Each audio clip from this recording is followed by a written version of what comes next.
आज हमने excise and taxation का जो एग्जाम निकला हुआ है उसका मैराथन सेशन, जिसके अंदर 100 क्वेश्चंस डिस्कस करेंगे जो कि बहुत इंपॉर्टेंट है एग्जामिनेशन पॉइंट ऑफ व्यू से। These are very very important questions, जिसके अंदर industrial and labour laws, SSI units, MSMEs, project reports, GST, income tax, इनके सारे मिक्स क्वेश्चंस होंगे। ये 100 क्वेश्चंस हमने सारे सिलेबस को कवर करने के लिए सफिशिएंटली और कंप्लीटली बनाए हैं। आई होप आपको ये बेनिफिशियल होंगे और आप इसमें साथ साथ हमारे पार्टिसिपेट करें। Priya ji, good afternoon. तो स्टार्ट करते हैं आज। पहले कुछ स्टूडेंट्स और ज्वाइन कर लें।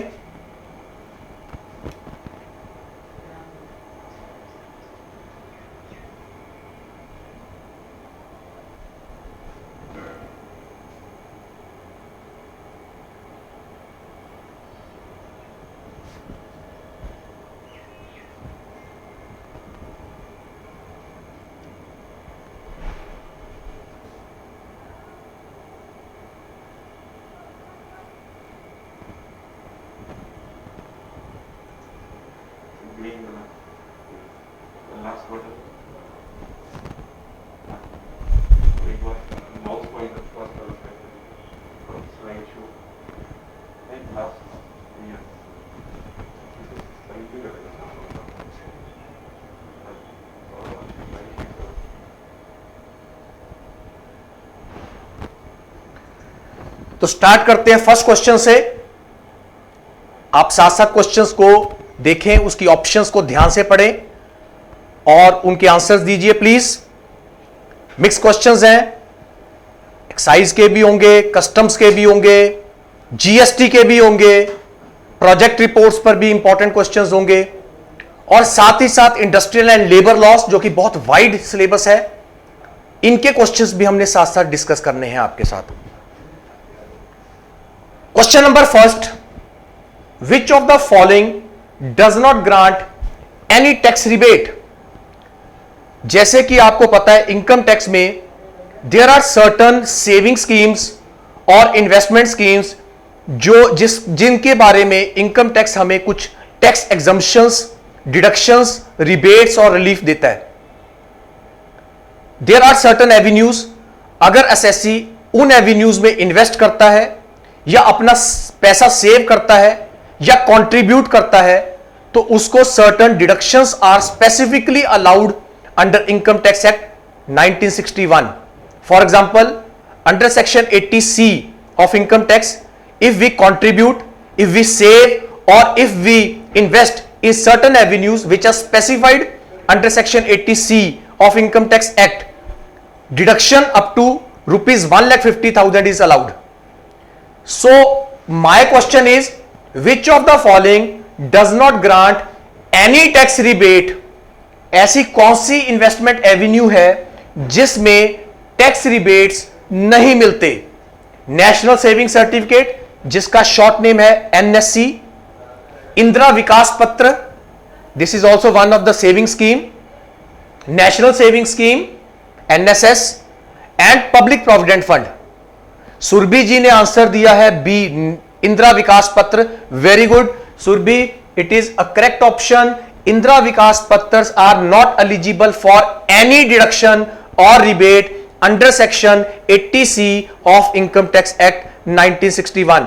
Not only 80C, any other section also doesn't provide any type of exemption or deduction to Indra Vikas Patra, whereas National Saving Certificate, NSS, Public Provident Funds all are eligible for deduction under section 80C of the income tax act up to the amount of rupees 1,50,000.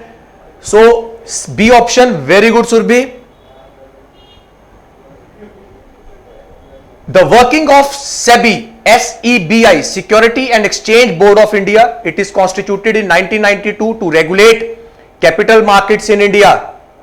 This is one of the statutory corporation which is incorporated in the year 1992 to regulate capital markets, stock markets in India.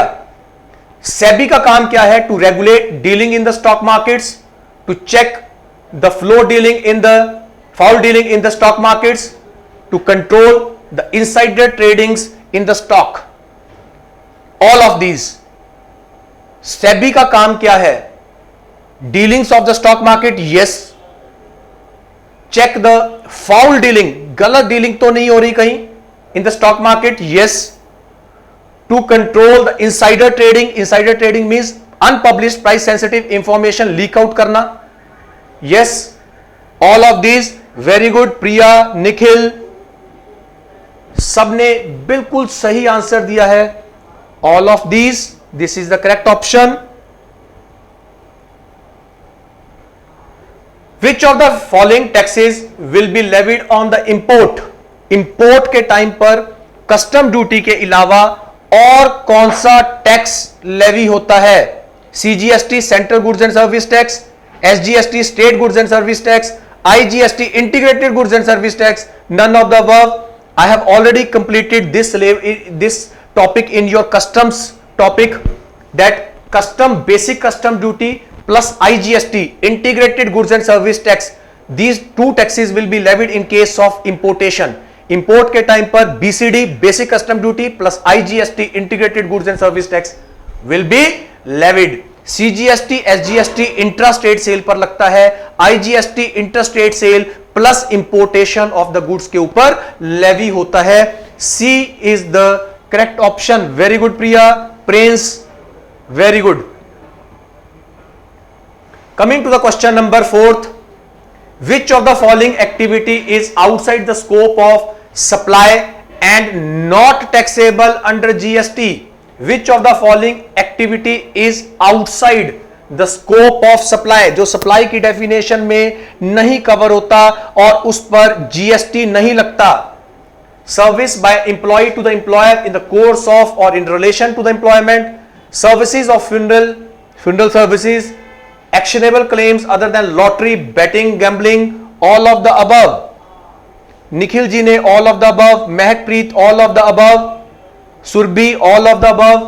Very good, because funeral service is in the negative list. It is a service but it is in the negative list. Government has exempted it. Negative list means exemption दी हुई है GST से. Employer-employee relationship, it is a service contract, it is not covered under GST. No GST on the salary part of the employee. Actionable claims are not regarded as goods. Money actionable claims are not regarded as goods as per Sales of Goods Act. So GST will not be levied on actionable claims. So all of the above is the correct option. Very good. D. Renting of immovable property is supply of goods, supply of service, neither as supply of goods nor supply of service, either as supply of goods or supply of service. It is a supply of service. Renting, अगर हम अपनी immovable property को किसी को let out करते हैं, क्या GST उस पर लगता है? क्या वो गुड्स की डेफिनेशन में है कि सर्विस की डेफिनेशन में है? Very good, it is a service and GST will be levied at the rate of 18%. Work contract means the service relating to the construction of the civil construction of the roads, dams, buildings, etc. as defined under section 2 subsection 119 shall be treated as supply of goods, supply of service, neither supply of goods nor supply of service, either supply of goods or supply of services. Mahak, Priya, Prince, सबने B answer दिया है. Very good. Work contract is, वैसे तो ये composite contract है लेकिन हम GST में इसे सप्लाई ऑफ सर्विस, जो इंडिपेंडेंट कॉन्ट्रैक्टर्स होते हैं, घर बनाते हैं, वर्क कॉन्ट्रैक्ट सर्विसेज प्रोवाइड करते हैं, it will be regarded as supply of services. Very good. Gift not exceeding in the value in a financial year by the employer to the employee shall not be treated as supply of goods or services. Gift कुछ amount तक exempt है, उसे service की definition में नहीं लेते. Very good. 50,000 rupees. Income tax में भी और जीएसटी में भी सिमिलर प्रोविजंस है. 50,000 तक के गिफ्ट पर कोई टैक्स नहीं है. They shall be treated as supply even if made without consideration. Supply of goods by the principal to his agent, where the agent undertake to supply such goods on the behalf of principal.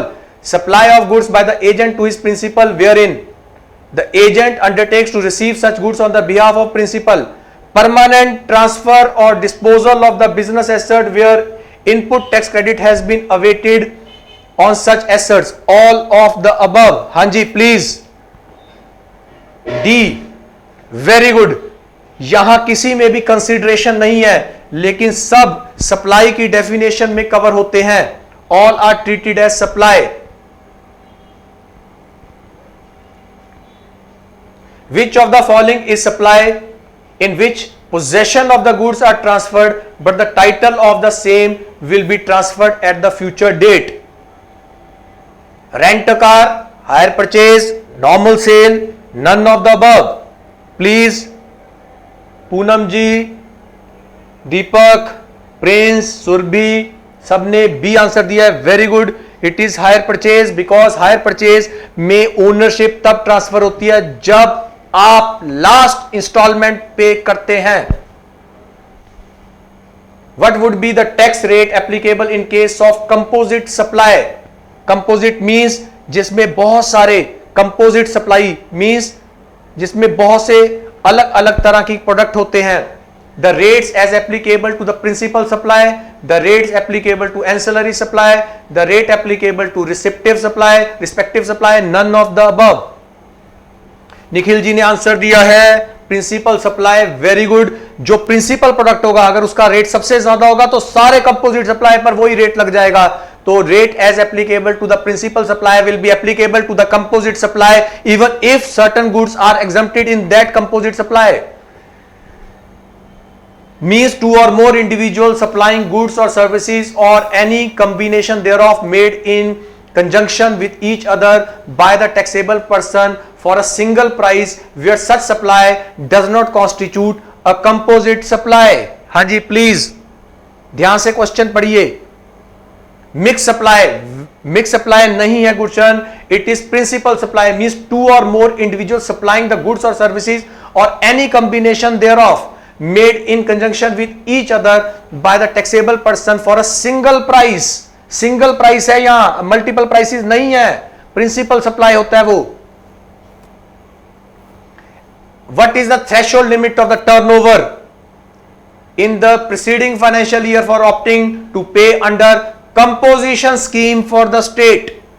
Yes, composition scheme opt करने के लिए 1.5. Saurabh very good. Poonam, Prince, Nikhil, Kiranjeet Kaur very good. 1.5 crore. D answer. compensation to the state under GST Compensation State Act 2017 is paid by, कौन पे करता है?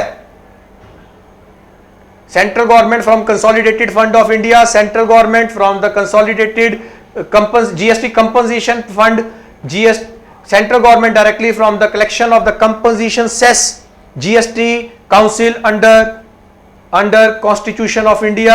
B is the correct option. सबके ठीक है आंसर. सारे बहुत अच्छी प्रेपरेशन कर रहे हैं. Prince, Surabhi, Kiranjeet Kaur, Saurabh, very good. Central government from GST compensation fund of India. Government ने इसके लिए अलग कंपनसेशन फंड बना रखा है. What is composition cess? Compensation cess अगर किसी को, कंपनसेशन सेस का मतलब है अगर किसी को गवर्नमेंट के GST इंप्लीमेंटेशन के बाद किसी स्टेट को लॉस हुआ है तो उस स्टेट को कंपनसेट किया जाता है. सेंट्रल गवर्नमेंट कंपनसेट करती है out of compensation fund of India. Very good.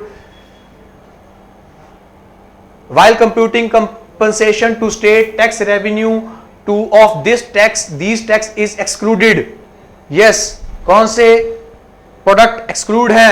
Petroleum, crude, diesel, petrol, aviation turbine fuel, natural gas, alcohol for human consumption, entertainment tax collected by the local authorities, all of the above. Very good. All of, because these are all outside the GST purview. ITC, input tax credit on compensation cess paid under GST Compensation to State Act 2017. Yes, is not available, is available is available but not fully, is available after 1 year. अमृत, हाँ जी, is available, very good. जो भी आप tax पे कर रहे हो, चाहे वो कंपनसेशन सेस है, चाहे वो सीजीएसटी है, चाहे वो एसजीएसटी है, चाहे वो आईजीएसटी है, जो भी जीएसटी के अंदर पे करोगे सबका आईटीसी अवेलेबल होगा. Very good. ITC under GST compensation state act 2017 includes GST compensation tax charge on any supply of goods and services, goods imported, goods compensation tax payable on reverse charge basis, all of the above. Very good, all of the above. सारों पर ही include होता है. Very good. Maximum rate of CGST prescribed by the law for intrastate supply. बहुत important question.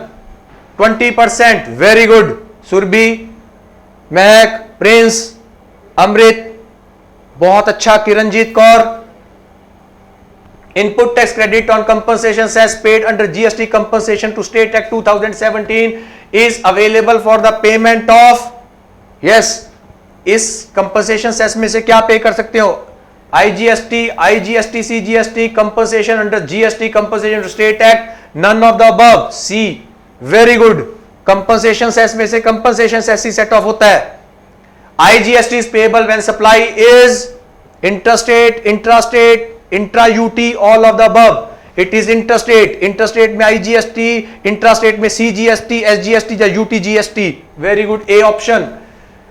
Zero rated supply includes supply made by SCZ unit, SCZ unit in India, SCZ by to both A and B, none of the above. No, it is अगर हम SCZ को देते हैं, both नहीं है, वो देता है वो नहीं, वो तो नॉर्मल सप्लाई कर रहा है. अगर हम SCZ को देते हैं that is zero rated sale. Zero rated means उसके ऊपर टैक्स नहीं है, लेकिन आईटीसी कैश में रिफंड होगा. With the introduction of GST imports will be expensive, cheaper, neutral, none of the above, more expensive. Very good. The first committee to design GST model was headed by Vijay Kelkar, Asim Das Gupta, Dr. Chandra Baran, none of the above. Yes, very good. ये कल भी हमने question last marathon में भी discuss किया था. असीम दास गुप्ता, विजय केलकर नहीं है first committee to recommend GST. Beneficial owner means any person on whom behalf goods are. अब ये कस्टम्स के क्वेश्चंस हैं, प्लीज ध्यान से. Beneficial owner means on whose behalf the goods are being imported or exported, who exercise effective control over the goods being imported or exported. A or B, none of the above. Kiranjeet Kaur ने B answer, Nikhil ने C answer. It is C. Very good. Mehakpreet C. Beneficial owner means जिसके behalf पर import या export कर रहे हो, जिसका control है सामान पर जो आप इंपोर्ट और एक्सपोर्ट कर रहे हो, that is regarded as beneficial owner under customs act.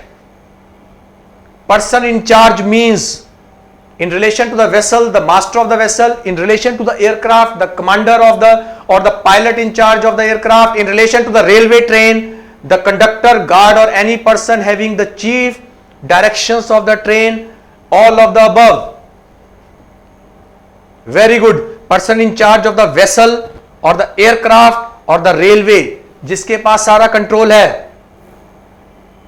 The limit of exclusive economic zone in India is from the nearest point of the baseline. Yes, 200 nautical miles. Very good. बहुत important question है. Specified definition customs act 1962 में 200 nautical miles from the appropriate baseline. Exclusive economic zone extend to 200-300 nautical miles from the baseline of the coast. Beyond 100 or 200 nautical miles, it is high seas. A.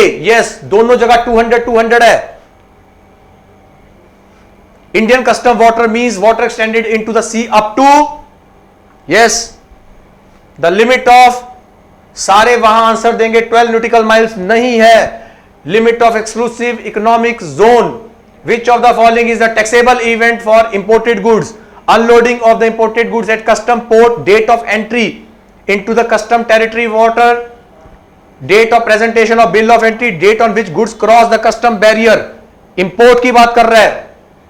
D, the date when the goods cross the custom barrier, जब वो India के custom barrier में आ गया, import is completed. जब रास्ते में उसे हम गुड्स इन ट्रांजिट बोलते हैं।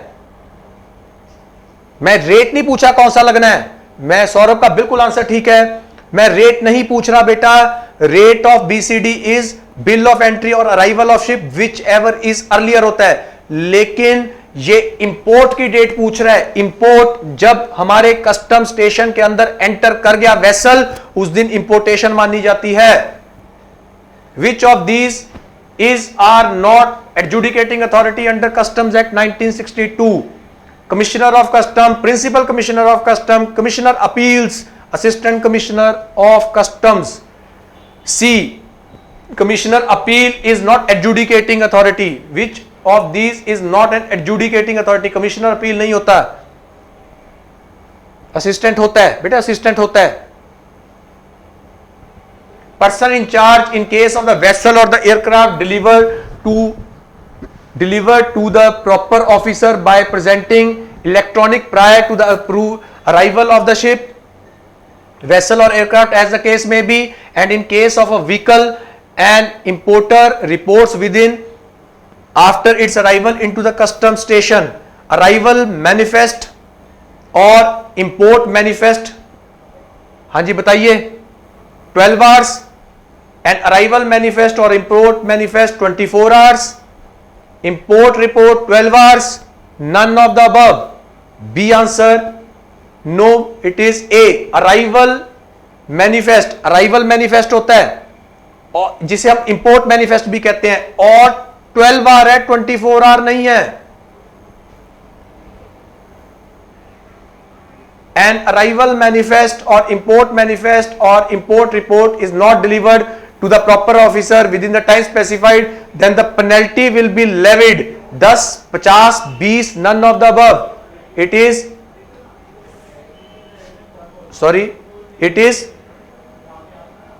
50,000. This is repeat question.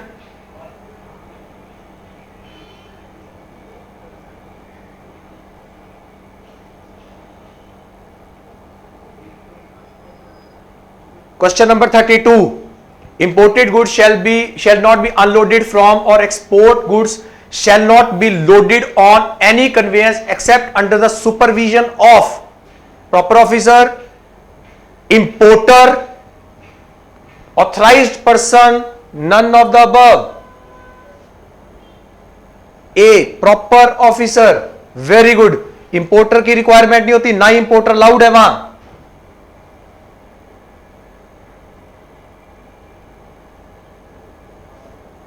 नहीं बेटे कर रहा होगा,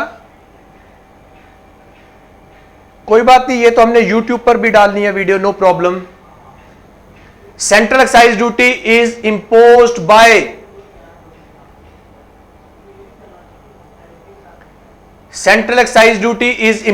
bye very good, central government. Which of the following is the merit of excise duty? It is easier to collect, it is a major source of government revenue, both A and B, none of the above. C, both A and B, very good. Which of the following is the disadvantage of excise duty? It increase the price, it increase the project cost, both A and B, none of the above. C, very good. When did Central Excise Act came into force? 1945, 1944, 1940, 1943, 44, very good. Central Excise Act 1944 and Central Excise Tariff Act 1985. Which of the following is not the basic condition for levy of Central Excise duty? Excise duty is levied on goods. The goods must be manufactured. It is levied on agricultural produce. None of the above. C, it is levied on agriculture produce. Act में नहीं specify किया हुआ, section 3 में Central excise duty is levied on all excisable goods which are produced or manufactured in India. Which of the following is the correct with respect to excise duty? Marketability is essential for excise. It is levied on agriculture product. It is levied on services. All of the above. Which of the following is correct? A. Yes, excise duty is levied on marketable and movable commodities. It is not levied on agriculture product. It is not levied on services. So only A option is correct. Excisable goods must be marketable. Thank you. Must be marketable. Must be manufactured. Both A and B. Neither A and B. Very good. Marketable, movable and manufacture की definition में cover होना चाहिए. Produced और manufactured in India, only then excise duty will be levied. When did central excise and tariff act came into force? Tariff act 1984, 1982, 1981, 1985. CETA central excise tariff act is 1985. Which of the following is correct? Excise is tax on manufacture. Excise duty is not easy to collect.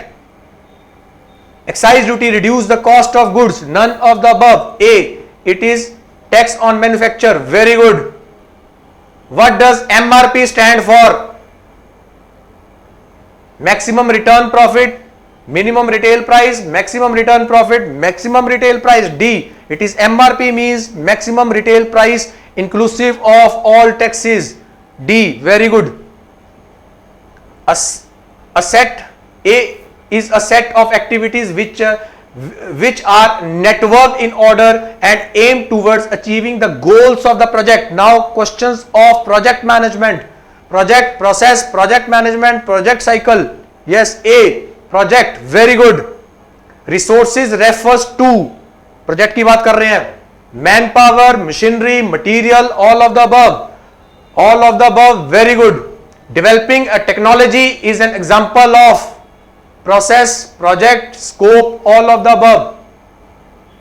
Process no, it is project. Developing technology, technology develop करना एक project है, process नहीं है. B.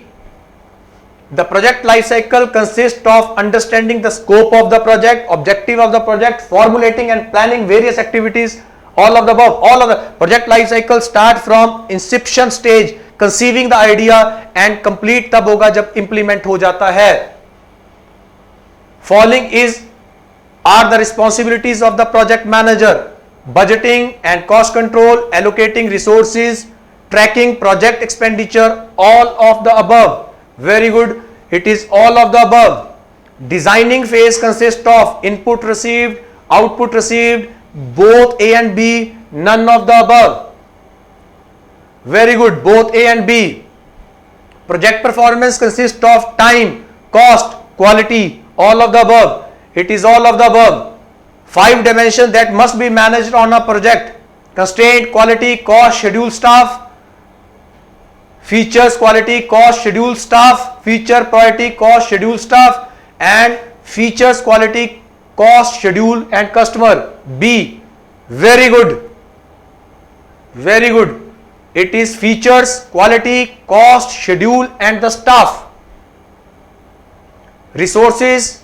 Resource requirement in a project becomes consistent while the project is in its process stage.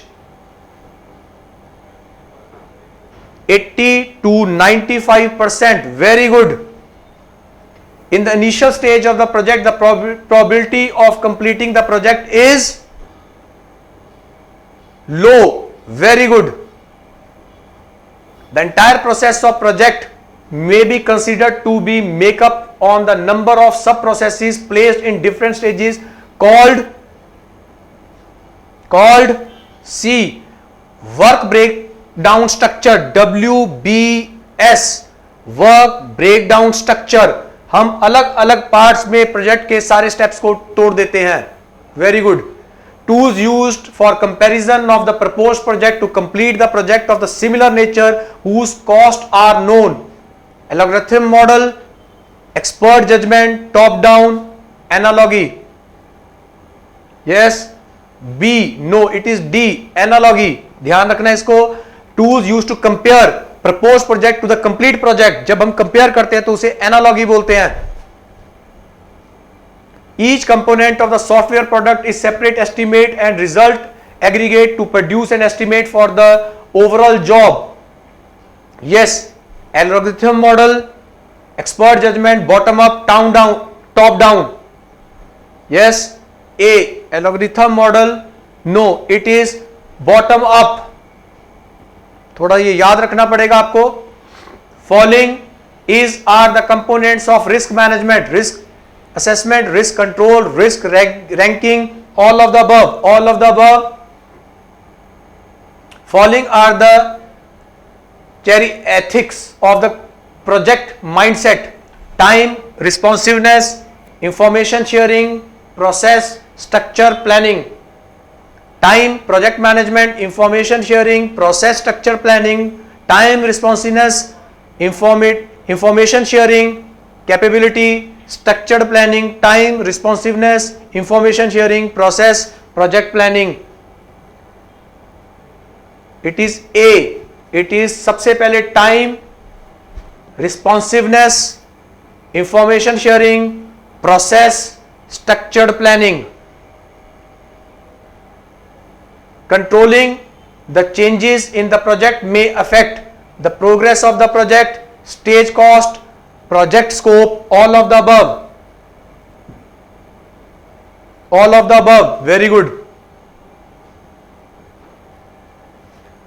Following are the tools of changing a process: change in the management system, confirmation management, both A and B, none of the above. C, both A and B. Last question in project management. The detailed project report consists of how many components? 1, 2, 3 or 4? Yes, 3. कौन कौन से हैं? Economy, industry and company. EIC analysis. After 5 minutes break हम इसमें industrial and labour loss के 40 questions को discuss करेंगे.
Welcome back.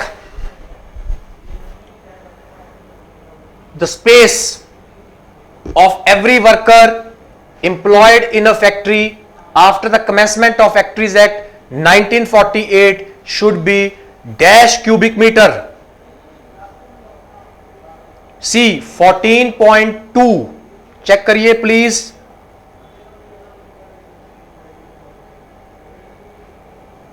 Very good. Saurabh ji को सेक्शन भी याद है. Very good Saurabh. Deepak ji very good. Surabhi 14.2 cubic meter is a space minimum required for a worker to work in a factory as per Factories Act 1948. Who is an adolescent as per Factories Act? Who has completed 17 years of age, who is less than 18 years of age, who has completed 15 years but less than 18 years, none of these. Who has completed 15 years of age but has not completed 18 years. C adolescent is a person जिसने 15 years complete कर लिए लेकिन 18 साल complete नहीं किए. Very good. 15 और 18 के बीच के जो लोग हैं उन्हें हम adolescent as per Factories Act कहते हैं. 15 से कम वालों को चाइल्ड की डेफिनेशन में और 18 से ऊपर वालों को अडल्ट की डेफिनेशन में कवर किया जाता है as per the provisions of factories act 1948. क्या फायदा है इन कैटेगराइजेशन करने का? क्योंकि प्रोविजंस अकॉर्डिंगली फैक्ट्रीज एक्ट की, इंडस्ट्रियल डिस्प्यूट एक्ट की, पेमेंट ऑफ वेजेस एक्ट की, मिनिमम वेजेस एक्ट की, child labour prohibition and regulation act की अकॉर्डिंगली अप्लाई होती हैं. तो जब तक हमें चाइल्ड, एडोलेसेंट, अडल्ट की डेफिनेशन नहीं पता, लेबर लॉज हम अकॉर्डिंगली उसको इफेक्टिवली इंप्लीमेंट या कंट्रोल नहीं कर सकते. Very good. Every woman entitled to a maternity benefit under Maternity Benefit Act 1961 shall also be entitled to receive from her employer medical bonus, leave for miscarriage, leave with wages for tubectomy operation, all of the above. Under Maternity Benefit Act एक women employee को कौन कौन से benefits employer से मिलते हैं? Medical bonus, yes 3500 rupees. Leave for the miscarriage, yes. Leave for tubectomy operation, yes. All of the above. Maternity benefit act provides all the benefits to a woman employee and it is the responsibility on the part of the employer to provide all such benefits to the woman employee.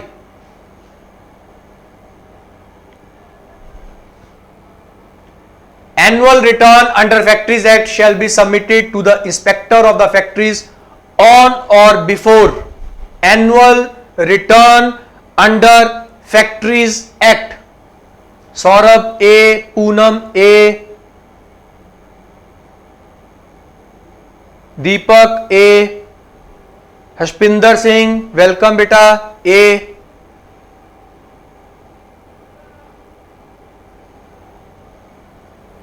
Yes, it is 31 January और maximum students answer देंगे 31 दिसंबर.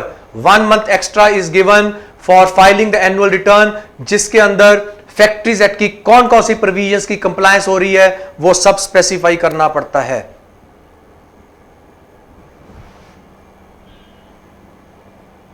Where dash or more workers are employed in a factory there shall be a safety committee or officer in a factory.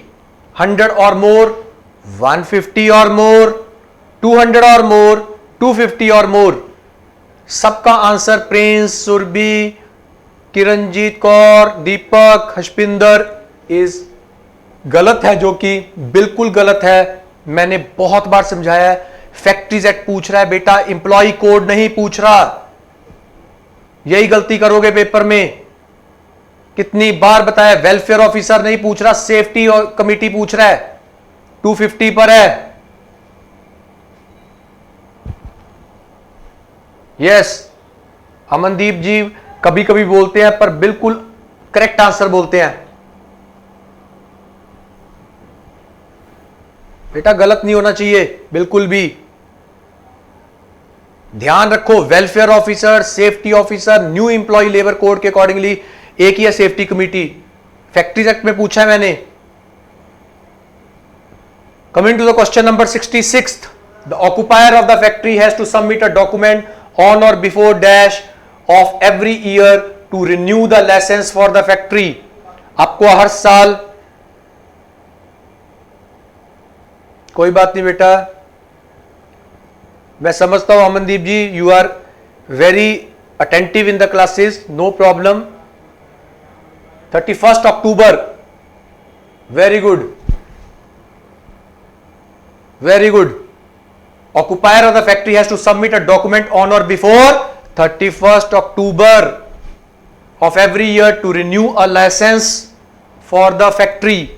Factory का licence renew करने के लिए 31 अक्टूबर से पहले apply करना पड़ेगा, and it is the responsibility on the part of the occupier. Statutory minimum wages is fixed under, minimum wages किस act में फिक्स की जाती हैं? Payment of wages act, equal remuneration act, worker compensation act या employee compensation act. Workman की जगह अब नया एक्ट का नाम भी चेंज हो चुका है, मैंने पहले भी क्लासेस में आपको बताया था, एम्प्लॉयज कंपनसेशन एक्ट।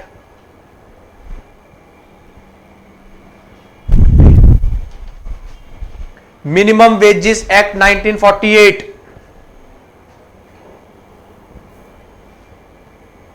बेटा अमनदीप, वेजेस एक्ट में मिनिमम वेजेस नहीं फिक्स की जाती। मिनिमम वेजेस एक्ट में फिक्स की जाती हैं। पेमेंट ऑफ वेजेस एक्ट में तो सिर्फ पेमेंट की प्रोविजन है, मिनिमम वेजेस की प्रोविजन नहीं है।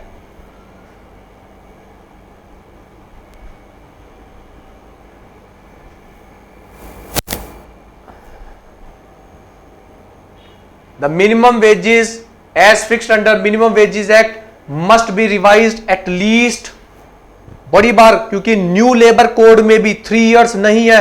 अमनदीप सारे आंसर्स गलत दे रहे हो, क्या हो गया आपको? 5 ईयर एटलीस्ट वंस, यहां अब ठीक है 5 ईयर। पुष्पिंदर जी बिल्कुल ठीक।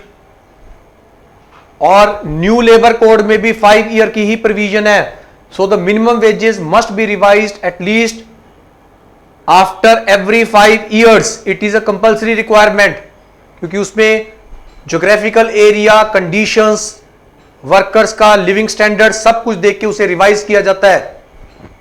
वंस इन 5 इयर्स कंपल्सरी है। एम्प्लॉय कोड के अंदर भी, मतलब industrial relation code, safety code, occupational safety, health and working condition code और code on wages, these are the 4 laws. और कोड ऑन वेजेस जो 2019 में पास हुआ उसमें स्पेसिफाई किया है कि every 5 years, at least after every 5 year it has to be revised. और उस टाइम पर लोकेशन, वर्कर्स की condition, living standard, CPI, IW, consumer price index, industrial worker का इंडेक्स चेक करके सारी वेजेस को रिवाइज करना कंपल्सरी रिक्वायरमेंट है। And all the wages should be as per the floor wages fixed by the central government in this behalf. Floor wages का concept new labour code में आ चुका है, मैंने बहुत डिटेल क्लासेस में समझाया था। आप मेरी क्लासेस को दोबारा से चेक कर सकते हैं और उसमें ये सारी प्रोविजंस हैं। तो एम्प्लॉय कोड्स जो नए वर्कर्स के इंडस्ट्रियल लॉस के सारे लॉस को सब्स्यूम करने के लिए एक गवर्नमेंट ने एक बड़ा अच्छा इनिशिएटिव लिया, कंसोलिडेट कर दिया, उनकी प्रोविजंस आप चेक कर सकते हैं।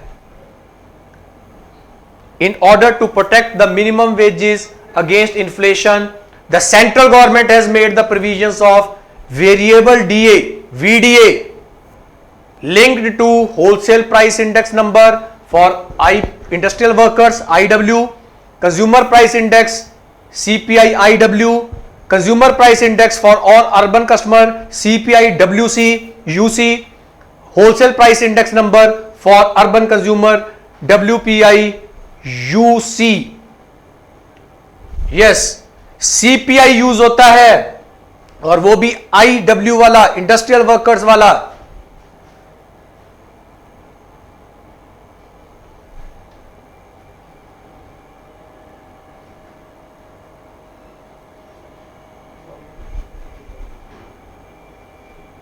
Right, CPI, consumer price index for industrial workers, CPI IW।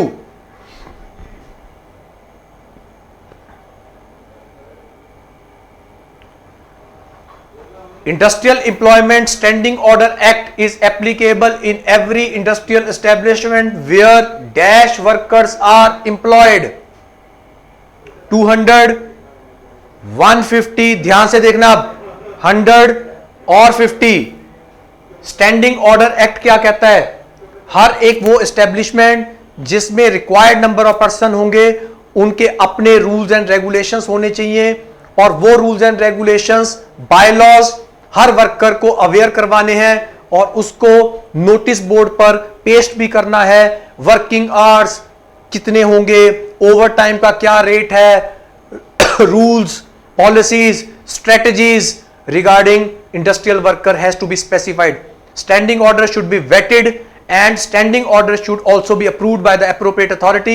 Only then those standing orders should be pasted.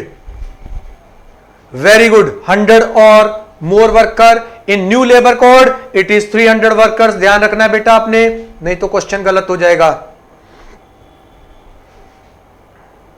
Standing orders finally certified under Industrial Employment Standing Order Act 1946 shall came into operation from expiry of 30 days from the date on which the standing order is certified, expiry of 7 days from which the standing order certified, on the date on which the standing order certified, the expiry of 60 days from the date when the standing orders are certified। कब से ये implement होंगे?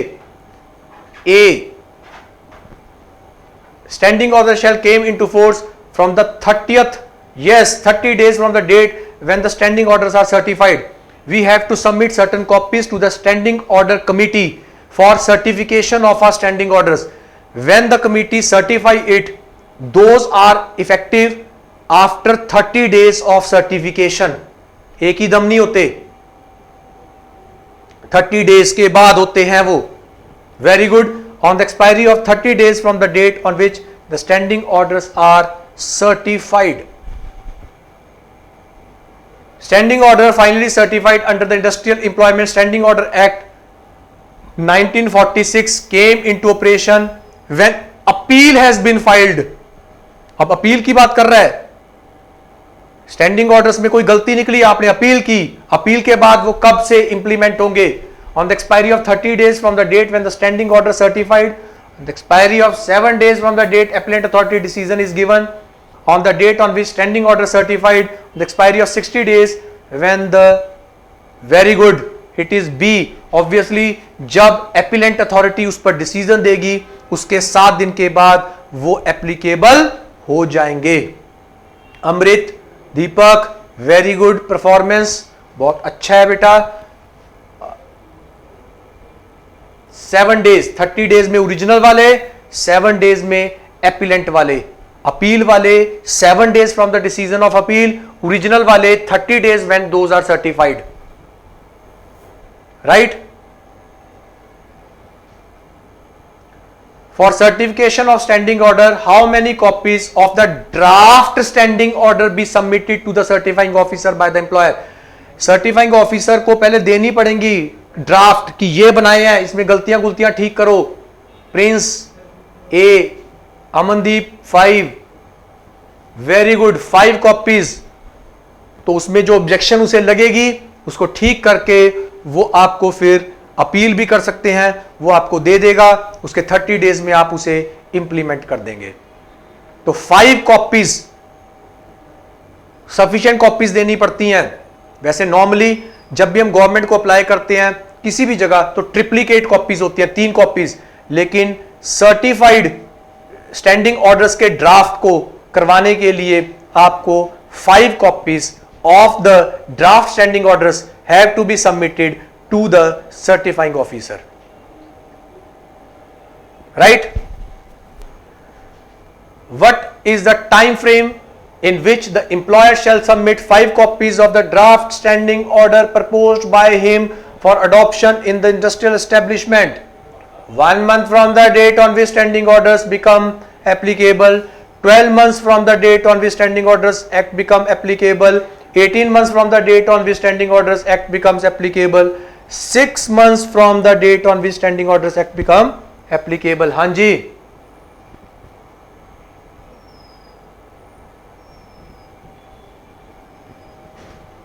it is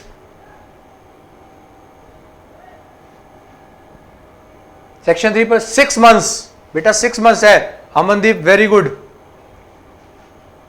6 months from the date on which standing order act becomes applicable. 6 महीने का time है specified.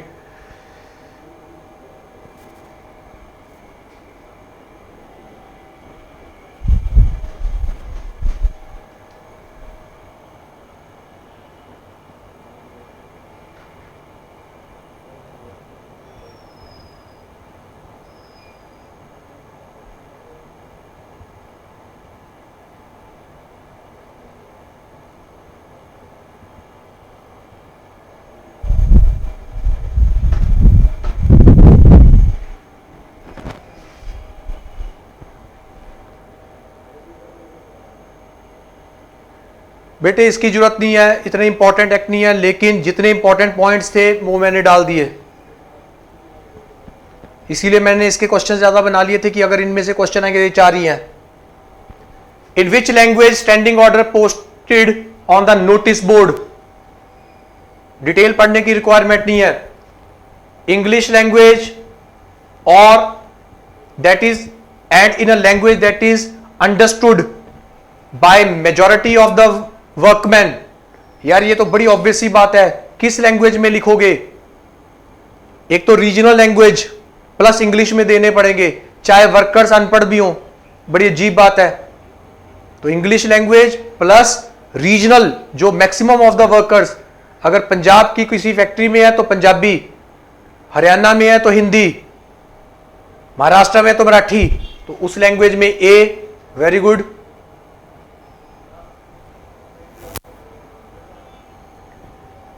Where the inquiry completed, contemplated or pending is by an outside agency, the criminal proceedings against the worker subsistence allowance for the first 180 days will be dash of the wages when the workman was entitled. अगर किसी worker को suspend किया गया है और उस पर inquiry अभी पेंडिंग है, तो उसे फर्स्ट 180 डेज तक कितना सबसिस्टेंस अलाउंस मिलता है?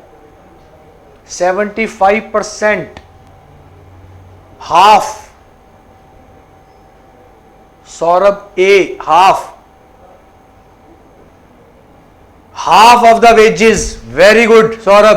Prince very good. हाफ. पहले 180, उसके बाद इंक्रीज होता है क्योंकि इंक्वायरी का रिजल्ट नहीं आ रहा.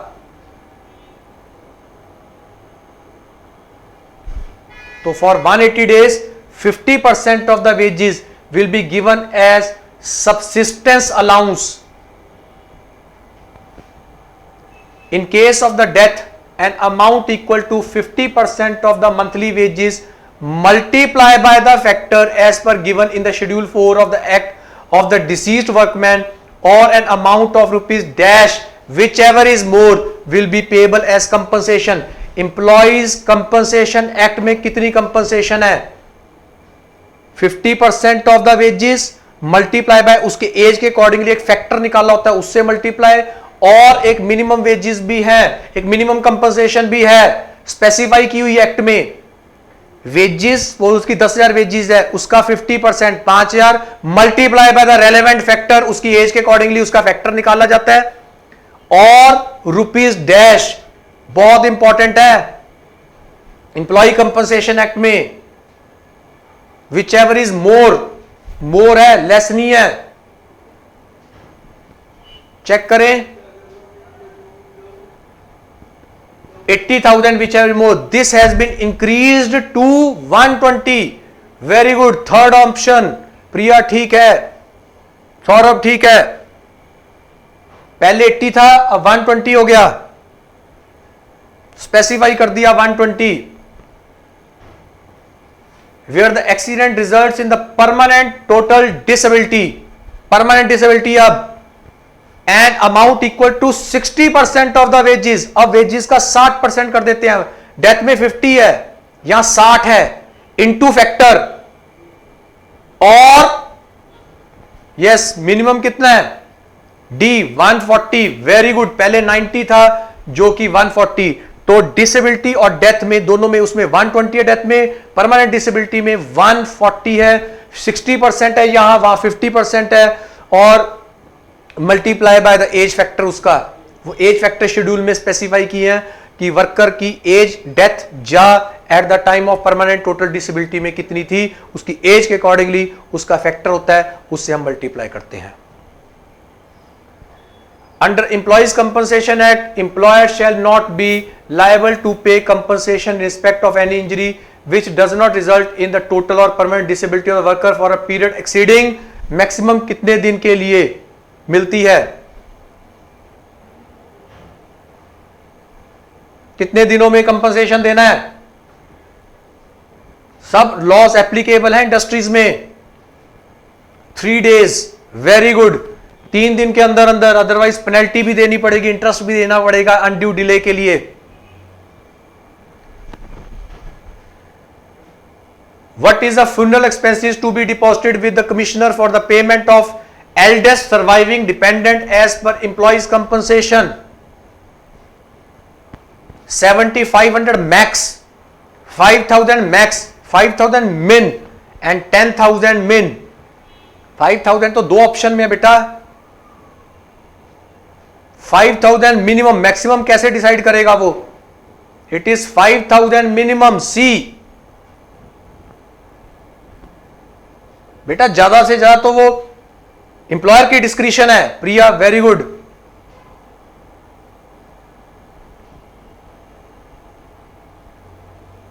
Provident fund act is applicable to establishment engage in industry specified in, PF कहां स्पेसिफाइड है, किस शेड्यूल में,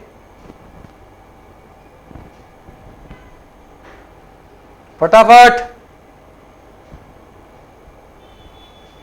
first schedule, very good, schedule 1 के अंदर, Surabhi Saurabh good, Prince good. Minimum dash person must be employed in an establishment for applicability of PF, provident fund act के लिए कितने worker होने चाहिए, 20, वेरी गुड। और जब बेस्ट ऑफ द लक आपको जब भी गवर्नमेंट सर्विस मिलेगी तो आपको भी पीएफ की प्रोविजंस एप्लीकेबल हो जाती हैं, ESI, PF, gratuity, bonus, pension, all benefits. What is the present wage limit eligible to be covered under Employee Provident Fund and Miscellaneous Provisions Act? PF act के लिए कितनी वेज लिमिट की provision है, ये याद होनी चाहिए, पीएफ बहुत इंपॉर्टेंट एक्ट है, 15,000, वेरी गुड, 10 था 15 हो गया। The contribution which shall be paid by the employer to the fund shall be, very good, 12%। Amandeep बड़ी जल्दी जल्दी आंसर, पूनम, दीपक वेरी गुड, 12%, गुड। 12% से ज्यादा एम्प्लॉयर कंट्रीब्यूट नहीं कर सकता। हाँ पीसी चल गया मनदीप का, गुड।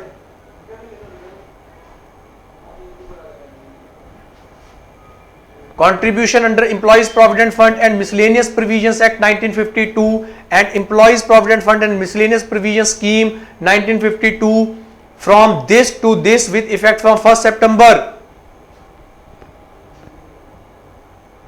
हाँ जी, B 65 to 15,000, very good.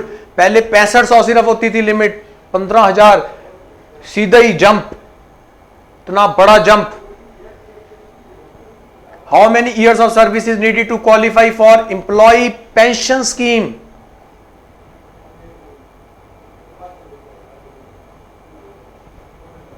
10 year service, 5 साल बेटे ग्रेचुटी के लिए। अमनदीप बिल्कुल ठीक है, 10 ईयर्स, वेरी गुड बी, ठीक है। Prince good.